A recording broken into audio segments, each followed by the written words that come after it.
Student, आज का editorial का टॉपिक है the values of local self governance.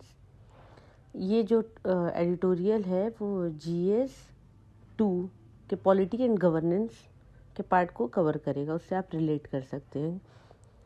इस एडिटोरियल में बात की गई है जो हमारा 73rd and 74th constitutional amendment आया था 1992 में, जिसमें 73rd में स्टेट गवर्नमेंट जो बात करती कॉन्स्टिट्यूट करना चाहिए स्टेट गवर्नमेंट को panchayat village block district level पर, एंड 74th में है municipalities in the form of municipal corporation, municipal council और नगर पंचायत। ये डिपेंड करेगा कि स्टेट की साइज़ क्या है, सिटी की साइज़ क्या है। सिटी का साइज़ जिस हिसाब से होगा उस हिसाब से वहाँ पर म्यूनसिपल कॉरपोरेशन, काउंसिल या नगर पंचायत होगा। ठीक है। इसके बाद है 3 tier of governance. 3 tier of governance means governance जो है वो 3 पार्ट में डिवाइडेड, डिवोल्यूशन है। जो पावर है वो डिवाइड है, डिसेंट्रलाइज है। ये यूनियन है, ये स्टेट है, और इसके नीचे आता है लोकल गवर्नमेंट। ये 1, ये 2 और ये 3 टियर गवर्नेंस है। ठीक है। और इसके बाद इसमें है कि ये जो डिसेंट्रलाइजेशन है, डिसेंट्रलाइजेशन ऑफ पावर है, जो लोकल गवर्नेंस तक हम लोकल गवर्नेंस की बात करते हैं, लोकल गवर्नमेंट, वो पूरी दुनिया में बहुत कम जगहों पे देखा जाता है जो डायरेक्टली कॉन्स्टिट्यूशन से मिल रहा है ये पावर। और इंडिया में जो कॉन्स्टिट्यूशन ये रिफॉर्म हुआ है डिसेंट्रलाइजेशन का, पावर के डिवीज़न का, ये एक एक्सेप्शनल है। ये बहुत कम जगहों पे देखने को मिलेगा। और अगर ये रिफॉर्म हुआ भी है तो ये बहुत ज़्यादा इफ़ेक्टिव नहीं रहा है। क्यों? क्योंकि जो सिटीजन्स की बेसिक नीड है, वाटर सप्लाई, या जो जिस पे फुटपाथ पे जो चलते हैं, वो ऐसी छोटी छोटी बेसिक नीड भी जो है वो सिटीज़न की पूरी नहीं हो पा रही है। जो रोज़मर्रा की उनकी ज़रूरत है वो भी जो लोकल गवर्नमेंट के थ्रू जो चूज़ करके जो लीडर्स आते हैं वो उनकी इस छोटी डिमांड को भी फुलफ़िल नहीं कर पा रहे हैं। क्यों? इस वजह से अर्बन रेसिडेंट जो हैं वो उनको, अपने लोकल पॉलिटिशियन को करप्ट कहते हैं। ठीक है। अभी ये आर्टिकल या इसकी बात हम क्यों कर रहे हैं? क्योंकि अभी हम इसकी 30th एनिवर्सरी सेलिब्रेट करने वाले हैं, ये 73rd and 74th constitutional amendment का। अब ये क्वेश्चन है कि हमारे सामने एक फंडामेंटल क्वेश्चन है, why should local government be empowered? क्यों उनको पावर देनी चाहिए? और why are they weak despite constitutional reform?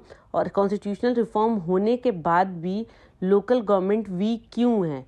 How can the idea of local self governance be revived? और लोकल सेल्फ गवर्नेंस का जो आइडिया है वो कैसे रिवाइव होगा, फिर वो कैसे रिन्यूड होगा? ठीक है। स्टार्टिंग का तो ये है। फिर उसके बाद है मेन जो लोकल सेल्फ गवर्नमेंट है वो हम किस तरह से देखते हैं, क्यों लोकल गवर्नमेंट की ज़रूरत पड़ी। इसके ब्रॉडली 2 आर्ग्यूमेंट है, 2 बेसिस है। फर्स्ट है कि अगर कोई लोकल गवर्नमेंट होती है तो वो जो पब्लिक गुड होंगी, तो वो इस जो पब्लिक गुड्स हैं, और वो लोकल गवर्नमेंट छोटे जुरिस्डिक्शन पे, छोटे एरिया में काम कर रही है, तो वहाँ के जो रेसिडेंट्स होंगे उनकी नीड को वो फुलफ़िल कर पाएंगे, क्योंकि वो लोकल एरिया पे रह रहे हैं, उनकी ज़रूरतों को उन्हें ज़्यादा अच्छे से पता है। पहला तो ये ग्राउंड है।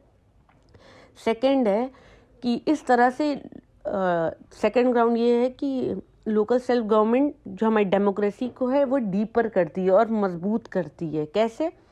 क्योंकि जो लोकल गवर्नमेंट जो होती है वो रोज़ जो ग्राउंड लेवल पे जो सिटीजन्स हैं, पीपल हैं, लोग हैं, उनसे वो मिलते जुलते हैं, उनसे इंगेज होते हैं। तो इस तरह से सिटीज़न भी जो हैं वो भी पब्लिक अफेयर में, गवर्नमेंट के काम में इंटू होते हैं, वो भी इंटरैक्ट करते हैं। ठीक है, मिंगल होते हैं। उसके बाद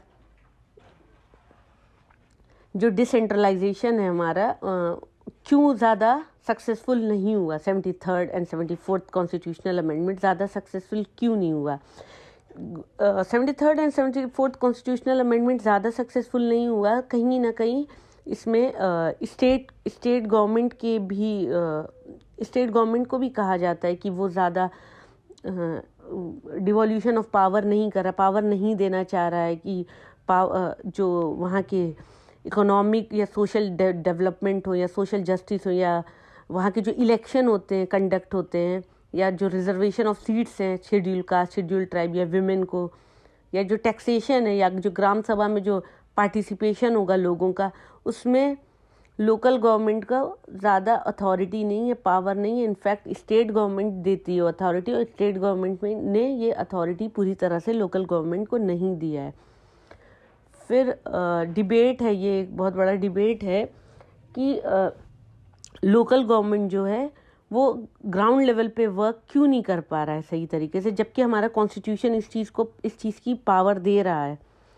तो फिर इस पे यही बात है कि जो इस छोटे लेवल पे अगर विलेज पे देखा जाए तो वो तो फेल है ही, बहुत ज़्यादा सक्सेस नहीं है। उससे ज़्यादा फेल ये उसमें म्यूनसिपैलिटी में है। क्यों? क्योंकि जो स्टेट गवर्नमेंट होती है वो डिवोल्यूशन ऑफ पावर और लेविंग ऑफ लोकल टैक्सेस, वो पावर को ना ही डिवाइड करना चाह रही है और ना ही लोकल टैक्सेस की अथॉरिटी उसको देती है, लोकल गवर्नमेंट को दे रही है। क्यों? क्योंकि उन्हें दिखता है कि अर्बन लैंड जो बड़ी बड़ी लैंड है वो इकोनॉमिक पावर हाउसेज है उनके लिए, इस तरह से उनके पास ज़्यादा पैसे आएंगे और जिस पैसों को वो स्टेट गवर्नमेंट को रन करने के लिए, चलाने के लिए अपनी, और पॉलिटिकल पार्टीज़ को चलाने, फाइनेंस करने के लिए यूज़ करेंगे अपनी पार्टी को।